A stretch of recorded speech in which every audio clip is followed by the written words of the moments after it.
അസ്സലാമുഅലൈക്കും. Welcome back to my channel. അപ്പോൾ ഇന്ന് വന്നിട്ടുള്ളത് നല്ലൊരു അടിപൊളി ബ്രേക്ക്ഫാസ്റ്റിൻ്റെ റെസിപ്പിയും കൊണ്ടാട്ടോ. അപ്പോൾ നമ്മളിന്നിവിടെ റെഡിയാക്കി എടുത്തിട്ടുള്ളത് പെർഫെക്റ്റ് ആയിട്ടുള്ളൊരു പൂരിയുടെ റെസിപ്പിയാണ്. അപ്പോൾ എങ്ങനെയാണ് നമുക്ക് പെർഫെക്റ്റ് ആയിട്ട് ഇതേപോലെ നല്ല പ്ലഫി ആയിട്ട് എണ്ണ കുടിക്കാതെ നമുക്ക് പൂരി റെഡിയാക്കി എടുക്കുക എന്നുള്ളതൊന്ന് കണ്ടു നോക്കാം.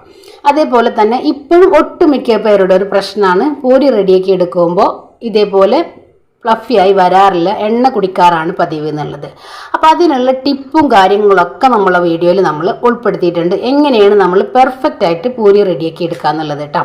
അപ്പോൾ വളരെ സിമ്പിളാണ്, നമുക്ക് പെട്ടെന്ന് തന്നെ റെഡിയാക്കി എടുക്കാൻ പറ്റിയിട്ടുള്ള ഒരു അടിപൊളി ബ്രേക്ക്ഫാസ്റ്റ്. അപ്പോൾ എല്ലാവരും ട്രൈ ചെയ്ത് നോക്കുക, ഫീഡ്ബാക്കും കൂടെ അറിയിക്കുക. അതേപോലെ തന്നെ നമ്മുടെ വീഡിയോസ് നിങ്ങൾക്ക് ഇഷ്ടമായി കഴിഞ്ഞാൽ ഒന്ന് ലൈക്ക് ചെയ്യുക, ആദ്യമായി കാണുന്നവരാണെങ്കിൽ സബ്സ്ക്രൈബും കൂടെ ചെയ്യാട്ടോ. പിന്നെ നിങ്ങളുടെ ഫാമിലിക്കും ഫ്രണ്ട്സിനൊക്കെ ഒന്ന് ഷെയർ ചെയ്യാനും കൂടെ മറക്കരുത്. അപ്പോൾ എങ്ങനെയാണ് നമ്മളിത് റെഡിയാക്കി എടുക്കണമെന്ന് കണ്ടു നോക്കാം. അപ്പോൾ ഞാൻ ഇതിൻ്റെ കൂടെ ഇവിടെ ഒരു പൂരി മസാലയും കൂടെ റെഡിയാക്കി എടുക്കുന്നുണ്ട് കേട്ടോ. അപ്പോൾ ഡീറ്റെയിൽ ആയിട്ട് നമ്മളിവിടെ കാണിച്ചിട്ടില്ല, അപ്പോൾ എല്ലാവർക്കും അറിയാവുന്നതാണ്. അപ്പോൾ അതുകൊണ്ടാണ് നമ്മളിവിടെ കാണിക്കാതിരുന്നത്. അപ്പോൾ എങ്ങനെയാണ് നമുക്ക് പൂരി റെഡിയാക്കി എടുക്കാമെന്നൊന്ന് കണ്ടു നോക്കിയാലോ. അപ്പോൾ ഇന്ന് നമ്മളിവിടെ റെഡിയാക്കി എടുക്കുന്നത് നല്ലൊരു അടിപൊളി ബ്രേക്ക്ഫാസ്റ്റിൻ്റെ റെസിപ്പിയും കൊണ്ടാട്ടോ. അപ്പോൾ അതിന് വേണ്ടിയിട്ട് ഞാനിതാ 250 ml കപ്പിൽ 1.5 കപ്പ് ഗോതമ്പ് പൊടി എടുത്തിട്ടുണ്ട്. ഗോതമ്പ് പൊടിയൊക്കെ നമ്മൾ അരിച്ച് മാറ്റി വെച്ചിട്ടുള്ളതാട്ടോ. ഒരു 2 ടേബിൾ സ്പൂണോളം മൈദപ്പൊടി ചേർക്കുന്നുണ്ട്. മൈദപ്പൊടി നമ്മൾ അരിച്ച് മാറ്റി വെച്ചിട്ടുള്ളതാട്ടോ. 1/4 കപ്പ് റവ, 1/4 കപ്പ് റവ. റോസ്റ്റഡ് റവ ആയാലും വറുക്കാത്ത റവ ആയാലും കുഴപ്പമൊന്നുമില്ല കേട്ടോ. പിന്നെ നമുക്കിതിലേക്ക് വേണ്ടത് 1 ടേബിൾ സ്പൂണ് പഞ്ചസാര. പഞ്ചസാര നിങ്ങൾ സ്കിപ്പ് ചെയ്യാതെ എടുക്കുക കേട്ടോ. പിന്നെ ഇതിലേക്ക് ഇതാ ആവശ്യത്തിനുള്ള ഉപ്പും കൂടെ ചേർത്ത് കൊടുക്കുക.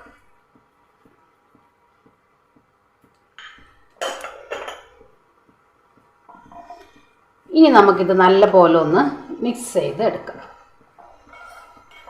ചെറിയ ചൂടുവെള്ളത്തിൽ നമുക്കിത് കുഴച്ചെടുക്കാം കേട്ടോ. അതെല്ലാം നിങ്ങൾക്ക് പച്ചവെള്ളത്തിൽ കുഴച്ചെടുക്കണമെങ്കിൽ അങ്ങനെയും കുഴച്ചെടുക്കാം, എങ്ങനെയായാലും കുഴപ്പമൊന്നുമില്ല. ഇനി ഞാനിതാ ചെറിയ ചൂടുവെള്ളത്തിൽ നമുക്കിതൊന്ന് കുഴച്ചെടുക്കാം. ഒത്തിരി വെള്ളം കൂട്ടി കുഴക്കരുത് കേട്ടോ. കുറേശ്ശെ വെള്ളം ഒഴിച്ചിട്ട് നമുക്കൊന്ന് നല്ല ടൈറ്റായിട്ടുള്ളൊരു ഡോ ആക്കി എടുക്കണം. ഒരുപാട് വെള്ളം നമ്മൾ ഒഴിച്ചെടുക്കണ്ട. അല്പം വെള്ളം ഒഴിച്ച് നമുക്കൊന്ന് കുഴച്ചെടുക്കാം.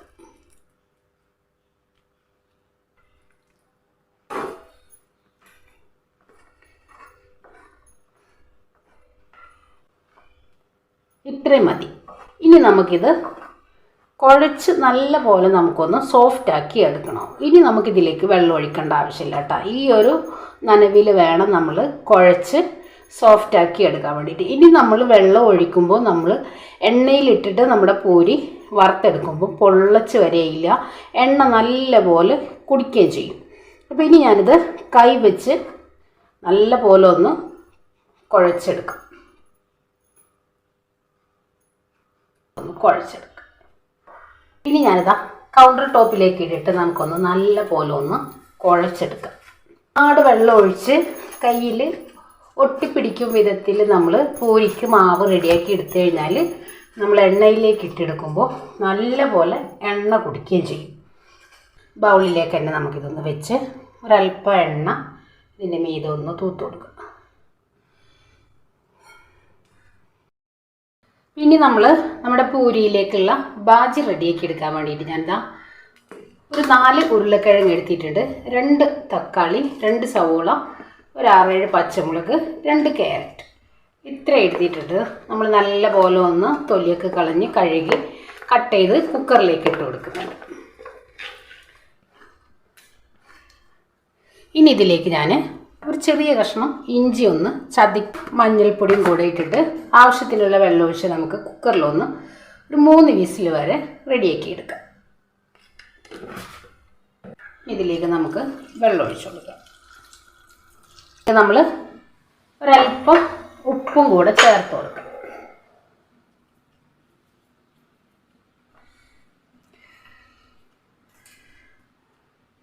ഇനി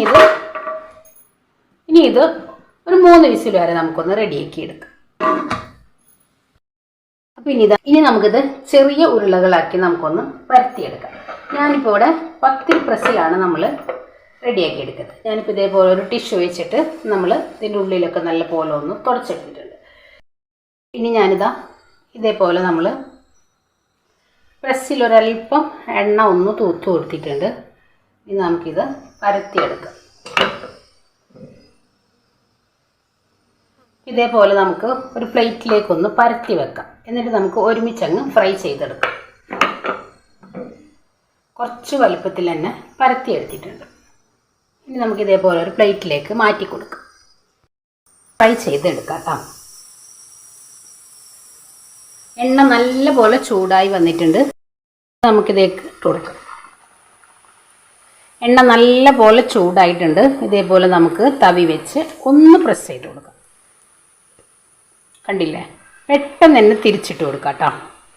അപ്പം നമ്മൾ റെസ്റ്റോറൻറ്റിൽ നിന്നൊക്കെ കഴിക്കുന്ന ആ ഒരു വലുപ്പത്തിലുള്ള പൂരിയാണ് നമ്മളിവിടെ റെഡിയാക്കി എടുത്തിട്ടുള്ളത്. ഒട്ടും എണ്ണ കുടിക്കുന്നുള്ള ടെൻഷനൊന്നും വേണ്ട കേട്ടോ.